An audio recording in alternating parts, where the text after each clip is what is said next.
जय जिजाऊ जय शिवराय बांधवांनो, आज 10 नोव्हेंबर शिवप्रताप दिन। आजच्या दिवशीच म्हणजे 10 नोव्हेंबर 1659 रोजी प्रतापगडाच्या पायथ्याशी छत्रपती शिवाजी महाराजांनी अफजलखानाचा पुतळा बाहेर काढला। तर एका कृष्णा भास्कर कुलकर्ण्याचे 2 कृष्णा भास्कर कुलकर्णी केले। छत्रपती शिवाजी महाराजांनी भूमिपुत्रांना सोबत घेऊन आपल्या मातृभूमींना अन्यायी, अत्याचारी, मुघलशाही, कुतुबशाही, आदिलशाही यांच्या जोखडातून मुक्त करण्यासाठी स्वराज्य स्थापनेचे कार्य हाती घेतले। मुघलांचा बराच मुलूक व गडकिल्ले ताब्यात घेतले। त्यावेळेस बडी बेगमने शहाजी राजे भोसलेंना निरोप पाठवला की तुम्ही तुमच्या मुलांना आवरा। त्यावेळेस शहाजी राजे भोसले यांनी हात वर केले आणि सांगितले की माझा मुलगा माझं ऐकत नाही, तुम्हाला जे काही कारवाई करायची असेल तर करा। त्यावेळेस बडी बेगमने राज दरबार भरवला आणि आपल्या सरदारांना आवाहन केलं की छत्रपती शिवाजी महाराजांना जिंदा किंवा मुर्दा कोण पकडू शकेल। त्यावेळेस धिप्पाड असा अफजल खान उभा राहतो आणि तो म्हणतो की छत्रपती शिवाजी महाराजांना चढ्या घोड्यानिशी जिंदा किंवा मुर्दा मी पकडून आणेल आणि त्यांनी तो विडा उचलतो। बडी बेगमने घोडदळ, पायदळ, दारुगोळा, तोफा, शस्त्रसामुग्री, ज्या ज्या गोष्टीची आवश्यकता होती त्या सर्व गोष्टी देऊन अफजल खानाला स्वराज्यावर पाठवून दिले। अफजल खान रूपी मोठं संकट स्वराज्यावर चालून आलं। त्याचबरोबर बडी बेगमने आणि अफजल खानाने मावळच्या देशमुखांना पत्र लिहून कळवलं तुम्ही लवकरात लवकर अफजल खानाच्या सोबत सामील व्हा आणि नासधूस करत, खेडीच्या खेडी उद्ध्वस्त करत, जाळपोळ करत अफजल खान हा स्वराज्याकडे येतो। त्यावेळेस छत्रपती शिवाजी महाराज हे राजगडावर होते। छत्रपती शिवाजी महाराज यांना प्रश्न पडला की आता आपण अफजल खानाचा निपात कसा करायचा। आणि त्यांनी सांगितलं की रात्री भवानी देवी माझ्या स्वप्नात आली आणि भवानी देवीने मला सांगितलं की तुमच्या हातून अफजल खानाचा वध होईल आणि तुमचा मोठा विजय संपादन होईल। आणि छत्रपती शिवाजी महाराज आपल्या मावळ्यांनिशी घनदाट जंगल, डोंगर, दर्या आणि झाडी असलेल्या प्रतापगडाकडे आणि प्रतापगडाकडे आल्यानंतर अफजल खान देखील वाईत आला। अफजल खान अगोदर वाईचा सुभेदार होता। छत्रपती शिवाजी महाराजांनी सुरुवातीला आपण अफजल खानाला फार घाबरत आहोत, भीत आहोत असे दाखवले, कारण छत्रपती शिवाजी महाराज अफजल खानाची फौज मोठी असल्यामुळे उघड्या मैदानावर त्यांच्यासोबत लढाई करू शकत नव्हते। त्यामुळे त्यांनी गनिमी तंत्राचा अवलंब केला। त्यांनी सांगितलं की तुम्ही मला भेटण्यासाठी या, आपण बोलूत आणि तुमच्या ज्या काही मागण्या आहेत ते मी मागण्या मान्य करायला तयार आहेत। आणि मग परत ते जावळीला आले आणि छत्रपती शिवाजी महाराज आपण फारच घाबरत आहोत अशा पद्धतीने दाखवले। छत्रपती शिवाजी महाराजांसोबत नेताजी पालकर, तानाजी मालुसरे, येसाजी कंक, मोरोपंत पिंगळे, रामजी पांगेरा असे अनेक मातब्बर शूरवीर पराक्रमी सरदार होते। आणि मग छत्रपती शिवाजी महाराजांनी व्यूहरचना आखली आणि अफजल खानाला प्रतापगडाच्या पायथ्याशी बोलवलं।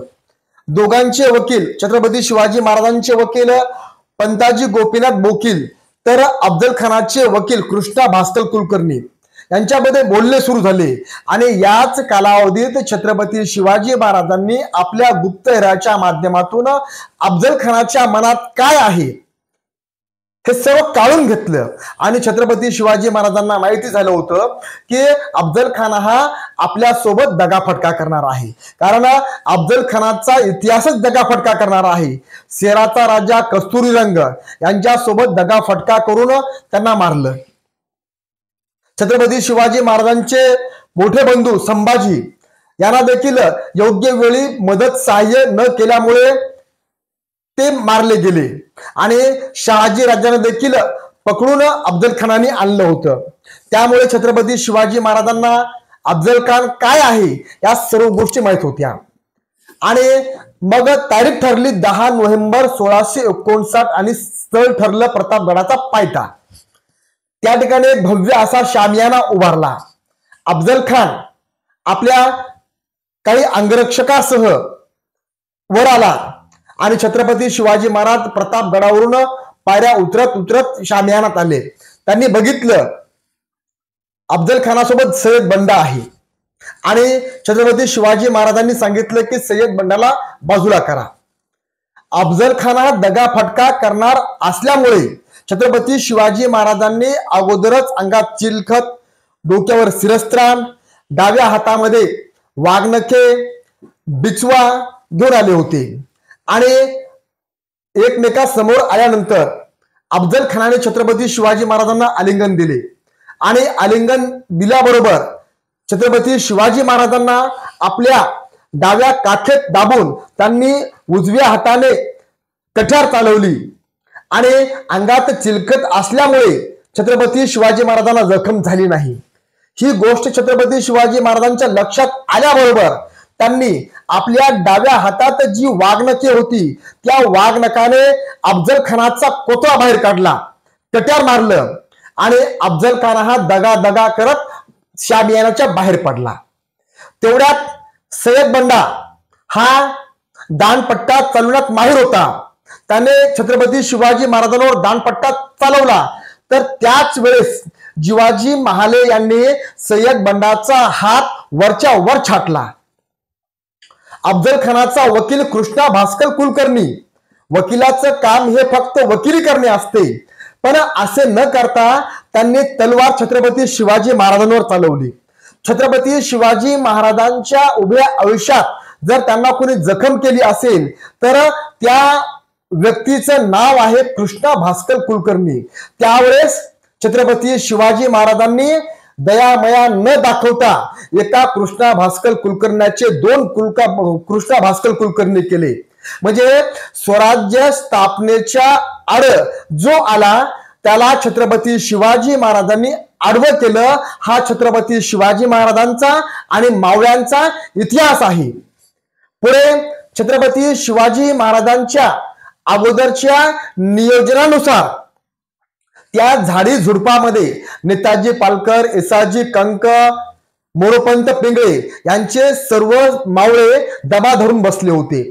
प्रतापगडावरून तोफेची विशारद झाल्याबरोबर त्यांनी बेसावध असलेल्या अफजल खानाच्या फौजेवर चौफेर हल्ला केला आणि अफजल खानाच्या फौजेची दानादान उडवली आणि त्यातून 65 हत्ती, 4000 घोडी, 1200 उंट, 2000 कपड्याची गाठोडी, 3 लाख रुपयाचे दागिने आणि 7 लाख रुपये रक्कम, शस्त्रास्त्रे, बंदुका, तोफा, दारुगोळा, तंबू, माल वाहून नेणारी जनावरं अशी खूप साधन संपत्ती छत्रपती शिवाजी महाराजांनी मिळवली आणि याचा उपयोग पुढे स्वराज्याचा विस्तार करण्यासाठी, रयतेचे कल्याण करण्यासाठी केलेला आहे.